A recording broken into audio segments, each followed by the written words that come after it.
தேசிய கீதத்தை முதலில் பாடவில்லை என குற்றச்சாட்டு. ஆமாம், சட்டசபையிலிருந்து வெளியேறிய கவர்னர் உரையை வாசிக்காமல் 3 நிமிடங்கள் திரும்பி சென்றதால் பரபரப்பார். சார், இப்போ நான் தெரியாமல் கேட்குறேன். இப்போ நம்ம ரியல் லைஃப்பில் பார்த்தீங்கன்னா, ஆனால் உலகத்தில் இருக்கிற எல்லாருக்குமே ஒரு பொதுவான ஒரு சாங்கியம் உண்டு. ஏஞ்சவனே சாமி கும்பிடணுன்னு. ஆமாம், சாரி, பல்லுகில் வலிக்கிட்ட உடனே சாமி ப்ரேயர் பண்ணணும் அப்படின்றது தான். அதுக்கப்புறம் தான் எந்த ஒரு ஒர்க்கும் பண்ணணுன்றது ரியல் லைஃப்பில் நம்ம அப்பா அம்மா நமக்கு சொல்லிக் கொடுத்த ஒரு பாடம். ஓகேவா? அது எத்தனை பேர் சார் இங்கே முறைப்படுத்தியிருக்காங்க, செய்கிறாங்க? ஏன் சார் இந்த கவர்னர்ன்றதே நல்லா சறுக்கு அடிக்கிறவங்களுக்கு ஊருக்கு அம்மாந்துரு தான். இவன் பண்ணுற அயோக்கியத்தனம், சட்டத்தை உடைப்பான், குத்துவான், கொலை பண்ணுவான், எல்லாத்தையும் பண்ணிவிட்டு அவர்கிட்ட போய் ஒரு சைனுக்கு நிற்பான். மற்றபடி அவருக்கு கொடுக்கக்கூடிய சம்பளமும் அந்த வேலையும் தேவையில்லாத ஒன்று தான். அந்த பணத்தை ஏழை மக்களுக்கு கொடுக்கலாம். அப்புறம் ரெண்டாவது, அவர் என்ன மாநிலம் நிற்ப என்னை எடுத்துங்க, எனக்கு அடையாளம் என்னங்க? என் அம்மாவும் கிறிஸ்துவங்க, எங்கள் அப்பாவும் கிறிஸ்துவங்க. நான் பிறந்தேன், நானும் ஒரு கிறிஸ்துவன். நான் சாமி கிமிலாம் கும்பிடுறதில்ல. பட் என்னுடைய அடையாளம் கிறிஸ்துவம் தானே. அதை நான் மாற்றிக்க முடியுமா? சொல்லுங்க பார்க்கலாம். என்னங்க இந்த ஊர் உலகம் ஆடிட்டு உங்கள் நடவடிக்கைகளும் ஒன்றுமே புரியலைங்க. தப்பான விஷயத்துக்கு ஒருத்தர் சைன் பண்ணலன்னா அவர் தப்பானவர் ஆகிடுவார். ஐயா, அது பாடாமல் போயிட்டா என்ன இப்போ? காலையில் எல்லோரும் ப்ரேயர் பண்ணணும், யாராவது பண்ணலைன்றதுக்காக தற்கொலை பண்ணிட்டான். இல்லை, அப்படி போக வேண்டியதானே. என்னமோ போங்க. ஏனம்மா கண்ணு சௌக்கியம்மா, ஆமம்மா கண்ணு சௌக்கியந்தா, யாருக்கும் தப்பார தரத்தா. ஓ, என்ன கலப்பையா ரெட் அலர்ட் காட்டுறான்னு பார்க்குறியா? அதெல்லாம் ஒன்றும் இல்லை. நான் பொறுக்கும்போதே நான் பொறுக்கும்போதே ரெட் அலர்ட் தான். 1963 to 64 ராத்திரி 11 மணி to 12 மணி சுனாமி வரும் இல்லை, அந்த மாதிரி ஒரு டைம். அதான் அது அமாவாசை பௌர்ணமிங்கெல்லாம் முக்கடலும் பொங்கி அப்படியே எழுந்திரிக்குமே, அந்த மாதிரி டைமில் பண்ணுவோன்னா சரி பரவாயில்ல. ரெட் அலர்ட்டில் சொல்லிட்ட மாதிரி நான் பிறக்கும்போதே ரெட் அலர்ட் கொடுத்து பிறந்தவன். ரைட்டா? இப்போவும் அதுதான் நான் எச்சரித்து கொண்டிருக்கிறேன். உலகை ஒழுங்கு மரியாதையாக குற்றமற்றவர்களாக இந்த இயற்கையை காப்பாற்றக்கூடியவர்களாக இருங்கள் என்று வேண்டி வேண்டி மன்றாடி கெஞ்சி காலம் பூரா கத்திக்கிட்டு இருக்கேன். சரி, ரெட் அலர்ட்டை கொஞ்சம் மெதுவாக தள்ளி வச்சுட்டு வேறு ஒரு விஷயத்த புரிஞ்சுக்குங்க. உலகத்துக்கு நான் ஒரு ரெட் அலர்ட். ஆமாம், இன்னைக்கு வைரஸ் இப்போ ஒன்று வந்துன்னுக்குதே, அதுக்குன்னு வச்சுக்காத. என்னமோ ஒடுதட் வைரஸ், அது பேர் HMPV. அந்த வைரஸ் பேர் என்ன? HMPV. இது ஒன்றும் புது வைரஸ் இல்லை, இது ஒரு 60 வருஷமாக இருக்குது. ஆனால் இப்போ தான் அவருக்கு வீரியம் வந்துருக்குது. ஆமாம், கோபம் வந்துருக்குது. ஆமாம், சரி, அதை பற்றி தான் நம்ம பார்க்க போகிறோம். மீண்டும் பார்க்கலாமா? ஓகேவா? அடுத்த வீடியோவில் சந்திப்போம். என்ன கிழப்பையன் ரொம்ப கலாய்கிற நினைக்காத. கலாய்க்கக்கூடிய நேரம் வந்தால் நீயும் கலாய்ப்பாய். இனிமேல் எல்லோரும் இந்த சமுதாயத்தை, உலகத்தை, மக்களை கலாய்க்கத்தான் போகிறார்கள். அதுதான் நடக்க போகிறது. எப்பா, இது கிளி ஜோஷியம் இல்லைப்பா. ஆமாப்பா, எலி ஜோஷியம் இல்லைப்பா, பூனை ஜோஷியம் இல்லைப்பா, இது தீர்க்க தரிசனம். ரைட். கவர்னரின் செயல் சிறு பிள்ளைத்தனமானது. முதலமைச்சர் மு.க. ஸ்டாலின் கருத்து. ஓகே. சென்னை ஜனவரி 7, 2025. நம்ம இந்த டேட்டுலாம் கரெக்டாக சொல்லிடணுங்க. பிற்காலத்தில் யாராவது சொல்ல முடியாது. இன்றைக்கி 4 பேர் கூட பார்க்கல, வருங்காலத்தில் 4 வருஷம் பொறுத்து வீடியோ 4 லட்சம் பேர் பார்க்கலாம். அது பாட்டுக்கு கலக்கும். 17,000 வீடியோ போட்டு வச்சுருக்கேன். எவ்வளோ? யூடியூப்பில் 17,000 வீடியோ. சரி, அது போகட்டும். ஸ்கூலில் படிக்கிற பிள்ளைங்க இருக்குதே, காலையில் ப்ரேயரில் கொடி ஏற்றும்போது கூட தேசிய கீதம் அதுங்களுக்கே ஒழுங்காக பாட்டு தெரியாது. காலையில் மனப்பாடம் பண்ணி தினம் தான் பாடும். சரி, இவ்வளோ விட்டுருவோம். 1967 அண்ணா அவர்கள் ஆட்சி அமைச்சார். 2 வருடம் தான் பாவம். அப்புறம் இறந்துட்டார். 69 அவர் இறந்து போயிட்டார். அதுக்கப்புறம் எலெக்ஷன் இல்லை, எதுவுமே இல்லை. இவங்க அப்பா வந்தார். இவங்க அப்பா யார்? அன்னையிலேருந்து இன்னும் வரைக்கும் இந்த நாட்டு மக்களை தான் திருட்டு கட்சி, திராவிட கட்சியை பற்றி தான் பேசிக்கிட்டு இருக்கேன். அவங்க அப்பாவிலேருந்து இன்றைக்கி இவங்க குடும்பத்தில் இருக்கிற கடைசி புள்ள இருக்குதா, அதுவாது தேசிய கீதம் பாடுமா? சொல்லுங்கள். சிறுபிள்ளைத்தனமானது. ஐயோ, இந்த அல்லக்கை பசங்க துட்டுக்கும் கோட்டருக்கும் பிரியாணிக்கும் நான் ஆசைப்பட்டு மக்களுக்கு சொந்த மக்களுக்கு துரோகம் பண்ண வந்தாயா தமிழன். தேச துரோகி யாருன்னு கேட்டா தமிழன் என்று சொல்லடான்னு சொல்லுங்களா. பாவம் இவங்களெல்லாம் திருத்தறதுக்கு பாரதி செத்து போனது தான். புதுமை புதுமை புதுமை புரட்சி புரட்சின்னு செத்து போயிட்டார் சோறு தண்ணி இல்லாமல். நீங்கள்லாம் ஆனால் வாழ்ந்துன்னு இருக்கிறீங்க. இயற்கை உங்களை வச்சு செய்யும், காத்து கொண்டுருங்கள். வைரஸ் வந்துட்டு அவன் பேர் HMPV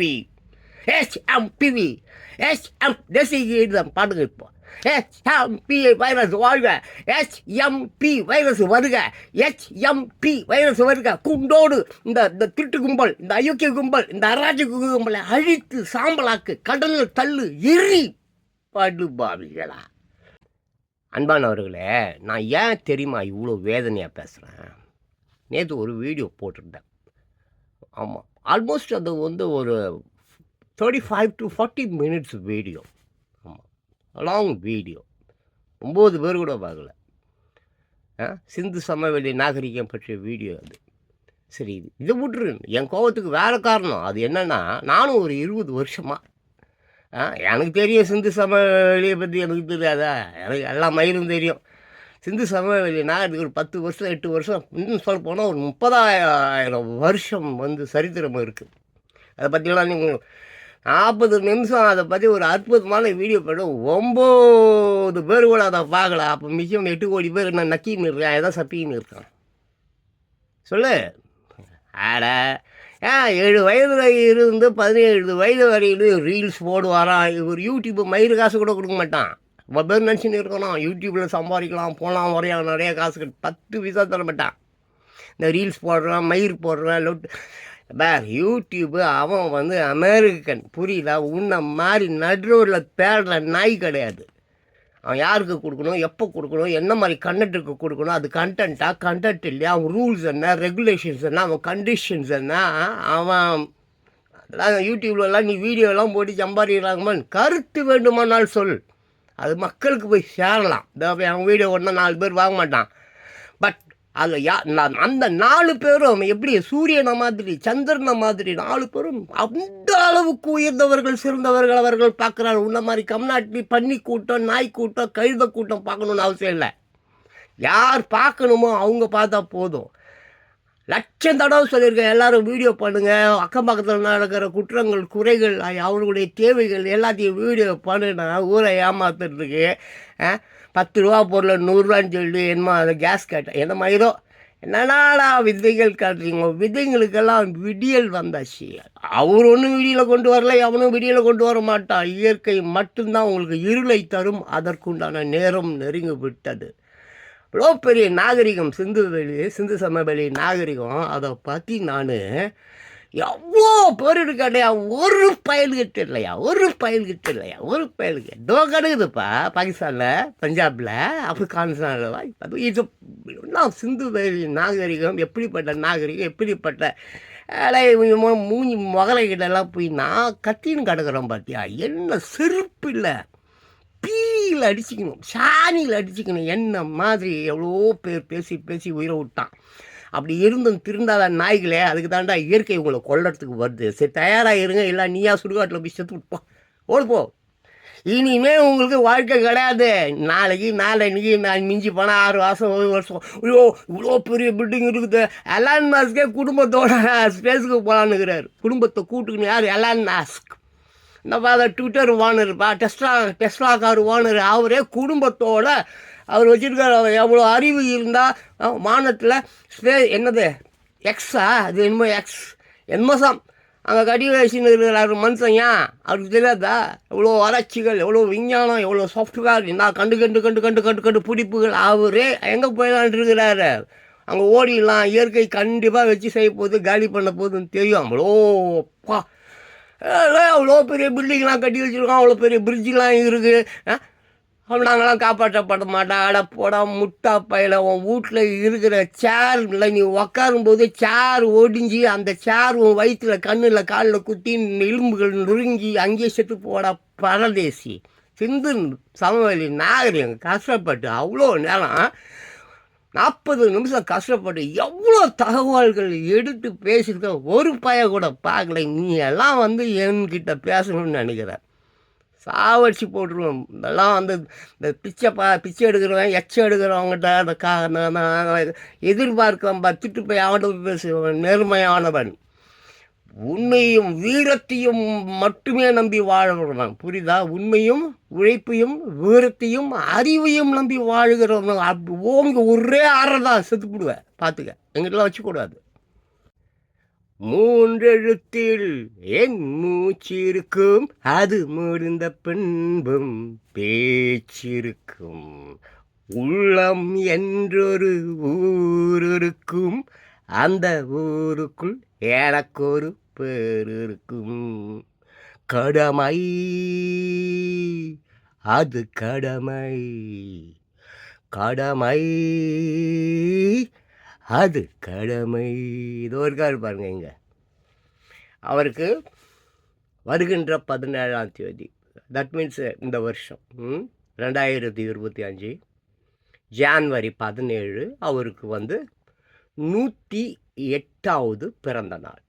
யார்? நம்ம தலைவர் எம்ஜி ராமச்சந்திரன், பொன்மன செம்மல் புரட்சி தலைவர், கொடுத்து கொடுத்து சிவந்த கைகள், ஏழைகளின் இறைவன், உலக மக்கள் அனைவர் நெஞ்சிலும் குடியிருக்கக்கூடிய நல் தலைவன், அற்புதம் மனிதன், இயேசுநாதரை போன்ற ஒரு மனிதன்.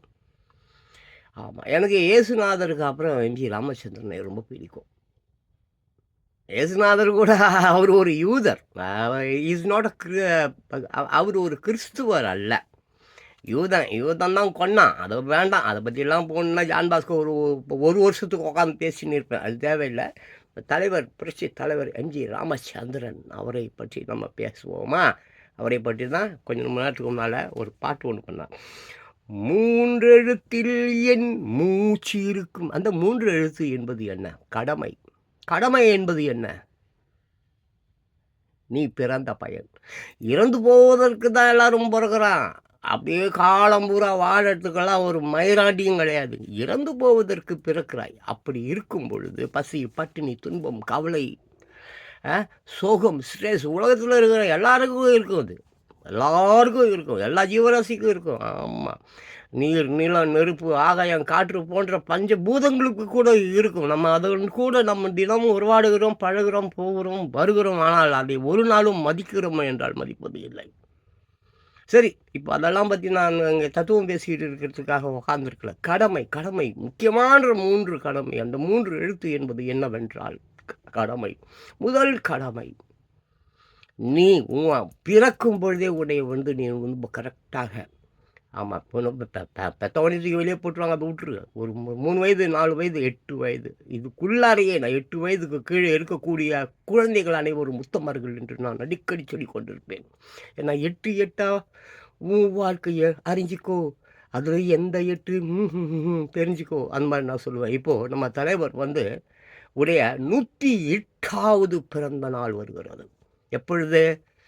இந்த மாதம் ஜனவரி, இந்த மாதம் 2025 17ஆம் தேதி அவருடைய 108வது பிறந்த நாள். பிறந்த நாள் தலைவர் எம்ஜி ராமச்சந்திரன் 108வது பிறந்த நாள். அவர் கொள்கைகள் போல, சிந்தனை போல, உழைப்பை போல வாழ்வீர்களா? முதல் கடமை, உன்னை வந்து நீ ரொம்ப பக்குவப்படுத்தி ஆரம்ப காலங்களிலிருந்தே உன்னை தனி மனிதனாக சித்தரித்து கொண்டு வாழ். சிறப்பு மனிதனாக. எந்த கெட்ட பழக்கம் ஆதி இது மற்றவங்க கூட சேருவது, போவது, திருட்டு, அயோக்கிய நாய்கள் கூட கலந்து வாழ்வையை அழித்துக் கொள்வது அப்படி இருக்கக்கூடாது. அப்படிப்பட்டவர்களை திருத்தக்கூடியவனாக இருக்க வேண்டும். அப்படிப்பட்டவர்களுக்கு உதவக்கூடியவனாக இருக்க வேண்டும். அப்படிப்பட்டவர்களுக்கு சோதனை கொடுக்கலால் படுவார். அட்லீஸ்ட் அறிவு என்கின்றதையாவது கொடுக்கக்கூடியவனாக ஒருவனாக நீ இருக்க வேண்டும். ஒன்று. அடுத்து கடமை, உன் தாய் தாப்பனாரை நீ போற்றி புகழ வேண்டும். இந்த உலகத்தை உனக்கு அறிமுகம் செய்து வைத்தவர்கள், அவர்கள் மனது புண்படும்படி நீங்கள் அவர்களை வழிநடத்தக்கூடாது. தெரிந்தோ தெரியாமலோ காம வெறிக்கு உன்னை அவர்கள் பெற்றிருக்கலாம். உன்னை கேட்காமல் அவர்கள் உன்னை பெற்று தெருவில் போட்டிருக்கலாம், குப்பை தொட்டியில் போட்டிருக்கலாம், எங்கேயோ போட்டிருக்கலாம். அந்த காம பசி, காதல் அல்ல, காமம். இங்கு காதல் என்பதே சுத்தமாக கிடையாது. காமம் மட்டும்தான் உண்மை. அந்த காமத்துக்கு பலிகடாவாக அவரும் ஆனார். அவங்க அம்மா நான் மட்டுமா ஆனேன், என் அப்பாவும் அம்மாவும் தான் அவங்க அப்பா அம்மாவுக்கு பலிகடாயிட்டாங்க. ஸோ உலகமே அப்படி தான். அப்போது அது 2வது கடமை. சரி ஏதோ இந்த உலகத்தில் வந்து நம்ம பிறந்துட்டோம். தற்கொலை பண்ணிக்கணும்னா தினம் 100 முறை தற்கொலை பண்ணிக்க முடியும். ஆனால் சாவ மாட்டோமே. எல்லோருடைய எண்ணமும் இதுதான். உலகத்தில் இருக்கக்கூடிய அத்தனை பேரும் ஒரு நாளைக்கு 10 முறைகளாவது தற்கொலை பண்ணிக்கொள்ள வேண்டும் என்று நினைக்கிறார்கள். அது தவறு. அப்படி தற்கொலை செய்து கொள்ளக்கூடாது. இது வந்து இயற்கை வந்து உனக்கு கொடுத்த உயிர். அதை எடுத்துக்கொள்வதற்கு அதற்கு மட்டும்தான் உரிமை இருக்கிறது. உனக்கு இல்லை. நீ எடுத்துக்கொள்ளக்கூடாது. சட்டத்தை கையில் எடுத்துக்கொள், அது தப்பு இல்லை. சட்டத்தை கையில் எடுத்துக்கொள், அது தப்பு இல்லை. ஏன்னா சட்டம் சரியில்லை. அவன் எதையுமே அவன் வந்து கவனிக்கிறது இல்லை. அவனுக்காக ஏற்றப்பட்டது சட்டம். ஆமாம், அம்பேத்கருக்கு கூட பார்த்தீங்கன்னா அம்பேத்கருக்கு இப்போ அம்பேத்கர் ஒரு பாரிஸ்டர் தானே. அவரும் ஃபாரினில் சட்டம் தானே படித்தார். காந்தியும் ஃபாரினில் சட்டம் தானே படித்தார். ஏன் காந்தி வந்து நேருக்கிட்ட போய் அம்பேத்கர் நம்ம ஊரில் ஒருத்தர் இருக்காரே அவர்கிட்ட இந்த சட்டத்தை திருத்தி அமைக்கலாமே, வெள்ளைக்காரன் வச்சுட்டு போன சட்டம் தான் இன்றைக்கும் வெள்ளைக்காரன் வச்ச சட்டம் தான் இங்கே போய் இருக்குது. போய் ஒரு 7 பேர் கொண்ட ஒரு கமிட்டியை வச்சு சட்டங்களை திருத்த சொன்னாங்க. இவர் அந்த 7 பேரும் இல்லை, இவர் ஒருத்தரே எழுதினார். அம்பேத்கரே எழுதினார், போனார் வந்தார். அந்த சட்டங்கள் இன்று கரெக்டாக அப்படியே நடைமுறையில் இருக்கிறதா? எல்லாமே ஓட்ட. Everything is water. டெய்லி மத்திய அரசாங்கமும் மாநில அரசாங்கமும் ஒன்று கூடி அமர்ந்து பேசி தினம் சமுதாயத்தில் இன்னைக்கு பிரச்சனைகளுக்கு என்னமோ அதுக்கு ஏற்ற மாதிரி சட்டங்களை ஏற்றலாம், தண்டிக்கலாம், என்ன வேணாம் செய்யலாம். செய்ய மாட்டாங்க. ஏன்னா குற்றவாளிகள் அவர்கள் தானே. மொத்த குற்றவாளிகளும் யார்? அரசாங்கம். அரசாங்கத்தை கை செய்த முடியுமா? அடைச்சி டீ கடையில் 50 ரூபா ஒருத்தன் திருடிட்டு போயிட்டான், அவனையே கைது செய்ய முடியல, அவனையே பிடிக்க முடியல. இவங்க போய் சட்டத்தை பார் இங்கே யாரும் பேசலாம். இப்போ ஜான் பாஸ்கோ பேசி நிற்கிறேன், அப்படி தான் எல்லோரும் பேசலாம். எதையும் திருத்தவும் முடியாது, நிறுத்தவும் முடியாது, கைது செய்ய முடியாது, ஜெயிலில் போட முடியாது. அவன் 4.5 லட்சம் கோடி, எவ்வளோ 4.5 லட்சம் கோடி, 5.5 லட்சம் கோடி. அந்த சசிகலா 6.5 லட்சம் கோடி வச்சுன்னுக்குதான். யார்? சசிகலா. ஜெயலலிதாவுடைய ஃப்ரெண்டு சசிகலா. ரோட்டில் காரில் போகும்போது பார்க்குறதெல்லாம் ஆசைப்படுவாங்களாம், அப்படியே உடனே வாங்குவாங்களாம். கொடுக்க மாட்டேன்னு சொன்னால் அவனை அடித்து கொன்று அங்கேயே துவைச்சி தூக்கி ரோட்டில் போட்டு போயிடுவாங்களாம் சசிகலாவும் ஜெயலலிதாவும். ஆனால் சரித்திரம் இருக்குது. நான் கூகுளுக்குள்ளே போனேன்னா லட்சக்கணக்கில் அவங்க பண்ண அட்டூழியங்கள், அராஜகங்கள் எல்லாத்தையும் எடுத்து கொடுத்துடுவேன். It's very simple to me. அதெல்லாம் ஒரு பெரிய விஷயம் எனக்கு கிடையாது. பட் நான் என்ன சொல்கிறேன்னா, அப்படி எம்ஜிஆரிடமே இருந்து, எம்ஜிஆரிடமே வளர்ந்து, எம்ஜிஆரிடமே எல்லாவற்றையும் அறிந்து செயல்பட்ட ஜெயலலிதா கூட வந்து என்னது ஊழல் கேஸில் சிக்கி பாவம் எப்படியாச்சும் அப்படி எப்படியோ கொண்டு போட்டாங்க, அதை விடுங்க. அது மாதிரி 2வது விஷயம் என்னவென்றால், 2வது கடமை என்றவென்றால் பெற்ற தாய் தகப்பனாரை வழிபட வேண்டும். நீ அவன் காலெல்லாம் விழக்கூடாது, சாமி காலெல்லாம் விழக்கூடாது, மாஸ்டர் ஈஸ்டர் எவனுமே கிடையாது. மாதா பிதா குரு தெய்வம். ஸோ 2வது கடமை தாய் தந்தை. 3வது கடமை உன்னை திருமணம் செய்து கொள்கிறாளே அவள் உனக்கு மந்திரியாக இருக்க வேண்டும், நீ அவளுக்கு மந்திரியாக இருக்க வேண்டும். 2 பேரும் தந்திரியாக மட்டும் இருந்து விடக்கூடாது. ஆமாம், அரசியலில் சொல்லுவோம் பாரு, ராஜதந்திரி, அரசியல் தந்திரி, அந்த தந்திரி, இந்த முந்திரி, அந்த கந்திரி, எல்லாம் தப்பு. ஆமாம், புருஷனும் பொண்டாட்டியும் அவர்களுக்குள் மந்திரிகளாக இருக்க வேண்டும். நான் என் மனைவிக்கு மந்திரியாக இருக்கணும், என் மனைவி எனக்கு மந்திரியாக இருக்க வேண்டும். நாங்கள் அதனை உணர்ந்து இந்த சமுதாயத்தில் எப்படியெல்லாம் கொடுமைகள் இழைக்கப்படுகிறதோ அந்த கொடுமைகளில் இருந்து அவளை நான் காப்பாற்ற வேண்டும், அவள் என்னை காப்பாற்ற வேண்டும். நாங்கள் 2 பேரும் சேர்ந்து என் பிள்ளைகளை, என் உறவுகளை காப்பாற்ற வேண்டும். இதுதான் 3வது கடமை. மற்றபடி வேறு எந்த பெரிய கடமைகளை பற்றி அவர் சொன்னார் எனக்கு தெரியாது. இல்லை அந்த பாடலை எழுதியவர் யார்? வாலி தான் அந்த பாட்டை எழுதியிருக்கிறாரு. அவருக்காவது தெரியுமா? அதுவும் எனக்கு தெரியாது. பட் கடமை, இந்த 3 கடமையை மட்டும் ஒழுங்காக செய்து பாருங்கள், லைஃப் அவ்வளோ நல்லாயிருக்கும். That means what? 3 கடமைகள் என்ன? ஃபஸ்ட்டு கடமை, உன்னுடைய சின்ன வயதிலிருந்து சாவுற வரைக்கும் உன்னுடைய ஆட்டிடியூட்டை நீ மாற்றிக்கக்கூடாது. உன்னுடைய ஆட்டிடியூட் மீன்ஸ் வாட்? படிப்பு, கல்வி, அறிவு, சிறப்பு, நடை, உடை, பாவனை, அழகு, கிழகு, அன்பு, அரவணைப்பு, பாசம், அனைவற்றிலும் நீ சிறந்தவனாக இருக்க வேண்டும் என்றால் நீ அயோக்கியர்களுடன் நீ வந்து உறவு வைத்துக் கொள்ளக்கூடாது. No commitments. திருட்டு பசங்க கூட உனக்கு எதுக்கு கமிட்மெண்ட்டு? அயோக்கிய ராஸ்கள் கூட உனக்கு எதுக்கு கமிட்மெண்ட்டு? திருட்டு பெண்களிடம் உனக்கு எதற்கு கமிட்மெண்ட்? புறம்போக்கு கூட உனக்கு எதுக்கு கமிட்மெண்ட்? No commitments. கமிட்மெண்ட் ஏற ஏற நீ கவலை தோய்ந்த மனிதனாய் மாறிவிடுவாய். நோ கமிட்மெண்ட்ஸ், நோ கவலை. கவலை இல்லாத மனிதனாக இருக்க வேண்டுமே என்றால் கமிட்மெண்ட்டுங்களை உதறி தள்ளு. ஏன்னா ஒரு நாளைக்கு 20 பவுன் 30 பவுன் 40 காலையிலே ஃபோனை வச்சுன்னு ட்ரெயினில் சாகுறான். காலையிலே ஃபோனை வச்சுன்னு அப்படியே போதாம்பா, ட்ரெயின் வந்து அடித்து சாகுது, லாரி அடித்து சாப்பிட்றான், மோட்டர் பைக் அடித்து சாப்பிட்றான். ஆட கக்கூஸில் பேசின்னு போயிட்டு அப்படியே பேசின்னு இருக்கிறான். கால் ஈடறி கக்கூஸில் காலை விட்டு பாத்ரூமில் அப்படியே கீழே விழுந்து அங்கேயே சாகுது ஷைனியை. என்ன what is going on man? என்னடா உங்களுடைய பிழைப்பு, பிழைப்பு? சார் இதெல்லாம் விட்டுருங்க. தலைவர் 108 வந்து நிறைய விஷயம் இருக்குது தெரியுமா? 108 மந்திரங்கள் சொல்லுவாங்க. 108 108 மந்திரங்கள். இந்த மாதிரி நிறைய நியூமராலஜியில் வந்து ஏகப்பட்ட விஷயம் இருக்குது. அதெல்லாம் பற்றி நான் பேசிகிட்டு இருந்தேன். நான் பேசுகிற 40 செகண்ட் வீடியோ ஒருத்தனும் பார்க்க மாட்டான். இங்கே வேறு போயிடுச்சு, 10 நிமிஷம் போயிடுச்சு. எதுவும் பார்க்க போகிறான், என்ன பார்க்க போகிறான், எதுவும் ஒரு மயிரும் எனக்கும் தெரியாது. சரி விடு, அச்சு விட்டுட்டு போக வேண்டியதுதான். அதை பாடப்போ. ஸோ இதுதான் வந்து வாட் 3 இடத்தில் என் மூச்சு இருக்கும். அடுத்தது ஒரு பாட்டு இருக்குது, இன்னும் 4 ஸ்டான்ஸ் இருக்குது. அதில் அடுத்த ஸ்டான்ஸ் வரேன். தொண்டை கொஞ்சம் வலிக்குது, கொஞ்சம் தண்ணி குடிச்சிக்கிறேன். சோக்கையே 3 கடமைகள். 1 உன்னுடைய ஆட்டிடியூட் சூப்பராக இருக்கணும். 2வது அப்பா அம்மாவை வந்து வணங்க வேண்டும். 3வது உன் மனைவியும் குழந்தைகளையும் நீ மதிக்க வேண்டும். அதே மாதிரி உன் மனைவியும் குழந்தைகளையும் உன்னை மதிக்க வேண்டும். அதற்கு நீ ஒழுங்காக நடக்க வேண்டும். அதற்கு நீ தகுதியானவனாக இருக்க வேண்டும். அவளும் தகுதியானவளாக இருக்க வேண்டும். உன் குழந்தைகளும் தகுதியானவளாக இருக்க வேண்டும். நான் உன்னுடைய வளர்ப்பு முறை சரியாக இருக்க வேண்டும். அதாவது பைபிள் சொல்றது இல்லையா, ஒரு தகப்பன் தன்னுடைய பிள்ளைகளை, மனைவியை ஒழுங்காக கட்டுப்பாட்டில் கண்டிக்காமல் தண்டிக்காமல் இருக்கக்கூடாது. அவன் தான் தலைவன். ஆமாம், ஊரில் இருக்கிறவன்லாம் தலைவன் இல்லை. தலைவன் என்பவன் யான்? குடும்பத் தலைவன். தலைவி என்பவர்கள் யார்? குடும்பத் தலைவி. இவர்களுக்கு அப்புறம்தான் அந்த புறம்போக்கு தலைவன், புறம்போக்கு தலைவி, எச்சத் தலைவி, பிச்சை தலைவி, எல்லா தலைவியும். குடும்பம். ஆமாம், குடும்பம் எழுது. பல்கலைக்கழகம் வந்து அண்ணா பல்கலைக்கழகம் இல்லை, அங்கே அட்மினிஸ்ட்ரேஷனே சரியில்லைன்றான். ஆமாம், அண்ணா பல்கலைக்கழகம் நம்பர் 1 பல்கலைக்கழகம்னு எல்லாம் சொல்லிப்பானுங்க. ஆனால் அங்கே அட்மினிஸ்ட்ரேஷனே சரி கிடையாதான். வானுமாய் கவிச்சு கூடம் போல் இருக்குது. அதுக்கு போய் கல்வி கூடம் என்ன கருமத்தையே சொல்லி வச்சுட்டாங்க. பத்தாக்குறைக்கு என் தலைவனுடைய ஆமாம் யார் இதய கனின்னு சொன்னார் என் அண்ணாவின் பேரை வைத்து கொண்டு அராஜகம், அயோக்கியத்தனம், எச்ச வேலைகள்லாம் அங்கே நடக்குதான். புரோக்கர் பசங்க சுற்றிட்டு இருக்கான். அது உள்ள படிக்கிற பசங்க சுற்றலை. மாமா வேலை பண்ணுறவன் வந்து உள்ளே போய் ஜாலியாக வாழறான். அப்படி இருக்குது பல்கலைக்கழகம். சரி, என்னமோ அடுத்த வீடியோவில் பேசுகிறேன். வலியுது.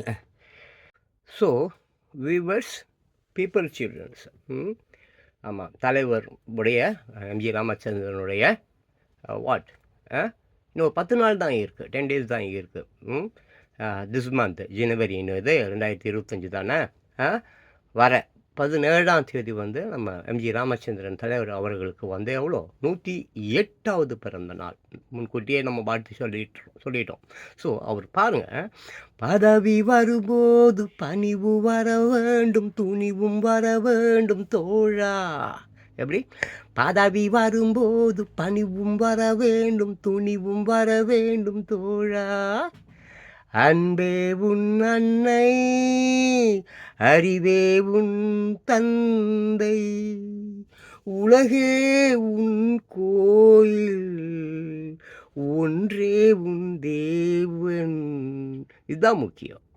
ஸோ மாடியர் போர்டுபுல் வியூவர்ஸ், பீப்புள் சில்ட்ரன்ஸ், அன்பானவர்களே, ஸோ உங்களுடைய கொள்கைகளை நீங்கள் மாற்றிக்கொள்ளாமல் இந்த உலகை ஒருவலாக திருத்த முடியாது. நீ மாறணும், அவ்வளோதான். சரி, என்னது? வாழை மலர் போல பூமி முகம் பார்க்கும் கோழை குணம் மாற்று தோழா. மறுபடியும் பாருங்க, வாழை மலர் போல பூமி முகம் பார்க்கும் கோழை குணம் மாற்று தோழா. நாளை உயிர் போகும், இன்று போனாலும் கொள்கை நிறைவேற்று தோழா. நாளை உயிர் போகும், இன்று போனால் என்ன? கொள்கை நிறைவேற்று தோழா. இங்கே உன்னுடைய சந்ததியினர், உன் மக்கள், உன் பெற்ற குழந்தைகள் பசி பட்டினி ரோடுன்னு சுற்றுறதுக்கு யார் முக்கிய காரணம்? அரசாங்கம் தானே. ஸோ துணிவு வேணும். நாளைக்கு உயிர் போதும், போகுது. இன்னைக்கு போனால் என்ன? சந்ததியை காப்பாற்று. ஸோ தலைவருடைய ஜனவரி இந்த மாதம் 17ஆம் தேதி அவருடைய 108வது பிறந்த நாள். ஸோ எல்லாருமே நீங்கள் வந்து நான் ஏன் பிறந்தேன் என்று யோசிச்சு பாருங்கள். சாக்ரடீஸ் அதை தான் சொல்கிறார், இயேசுநாதர் அதை தான் சொல்கிறார், நபிகள் நாயகம் அதை தான் சொல்கிறார், புத்தர் அதை தான் சொல்கிறார், மிகப்பெரிய ஞானிகள், தீர்க்கதரிசிகள், அறிஞர்கள், மேதைகள் எல்லோருமே அதை தான் சொல்கிறாங்க. நான் ஏன் பிறந்தேன், உன் பயன் என்ன, இப்பிறவியில் நீ எதற்காக பிறந்தாய், இறப்பதற்காக பிறந்தாய் என்று மட்டும் நினைத்து கொண்டு திருடுவதற்காக சொத்தாக சேர்த்து எதுக்கு திட்டு கிட்ட கொடுக்க போகிறேன் சொல்லு. உன்னை அறிந்து கொள். தந்தை தான் அன்பே என் அன்னை, அறிவே என் தந்தை, உலகை என் கோயில், ஒன்றே என் தேவன். இவ்வளோதான் வாழ்க்கை. புரிந்து கொண்டு நடந்து கொள்ளுங்கள். இதுதான் முக்கியம். தலைவர் சொல்லலை, எல்லா சிந்தனையாளர்களும் அதுதான் சொல்கிறாங்க. நீ இப்படியே போனீங்கன்னா நாளைக்கு உன் குழந்தை குட்டிங்க ரோட்டில் கிடக்கும். ஸோ அரசாங்கத்தை திருத்து, உன்னை திருத்திக்கொள்.